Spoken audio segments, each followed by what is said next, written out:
Hi, I'm Sarah Ganitas from the University of Albany, and I did a summer research project with the Storm Prediction Center under Jared Geyer and John Racy on heavy snowfall rates across the United States. And what I found was where it snows the heaviest and when it snowed the heaviest.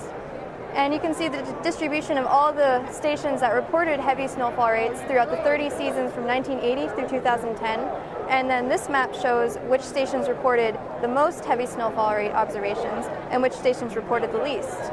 And this map shows the stations that reported the heaviest snowfall rates, which include between 5 and 9 inches per hour.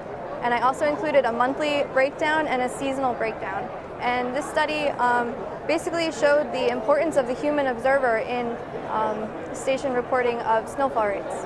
Okay, now how do you get to that conclusion that human observers are important? Is it not sure how you get there? So that would be the next thing to understand. The snowfall rate observation is called SNCR in the METAR code, and that is only reported from humans. It has to be a human observed thing. So yeah.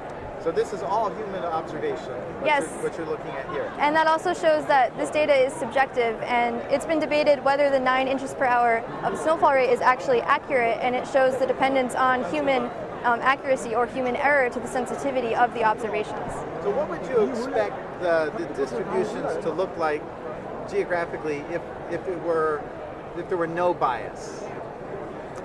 If there were no bias, I would actually expect some of these observations to maybe not be correct, because these stations were included if at least one of the stations reported between 5 and 9 inches per hour. So maybe it might have just been a human error that never got quality controlled in the data, and years have passed and that data was never looked at again before I looked at it. And so I would expect maybe some of these southwestern stations maybe are incorrect. Any others that were surprises in what you see there? Not really. I mean, the 5 stations that reported the most heavy snowfall rate observations were basically in New York around the Great Lakes, which is coincident with lake effect precipitation events. So those were Syracuse, Burlington, Buffalo, Rochester, and Albany. A litany of places that people are hesitant to live in, I guess. Yes, because of the snow. Well, snow lovers go to. Yeah. Yep. So, how about the seasonal and monthly averages? Were those seasonal frequency, monthly averages, any surprises there? The monthly observations, no surprises there. The most occurred in the winter, as one would expect. But what happened with the breakdown of the seasons was there was a transition between pre-ASOS and ASOS, during which some stations were actually discontinued use because they were completely automated and didn't have the human component. So therefore they couldn't report the snowfall rate anymore, which might be why some of these low-frequency stations are also located next to high-frequency stations, maybe because they were short-lived stations that were discontinued from between the transitional period of around 1995.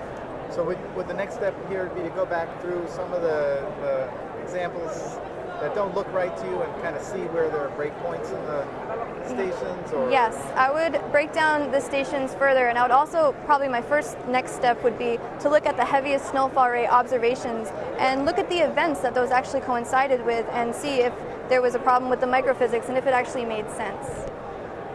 Is that what you're going to do next, or you think you'll move on to something else? I've already moved on to something else. Oh, what are you doing now? Right now I'm doing mesoscale snowband research on northeastern cyclones.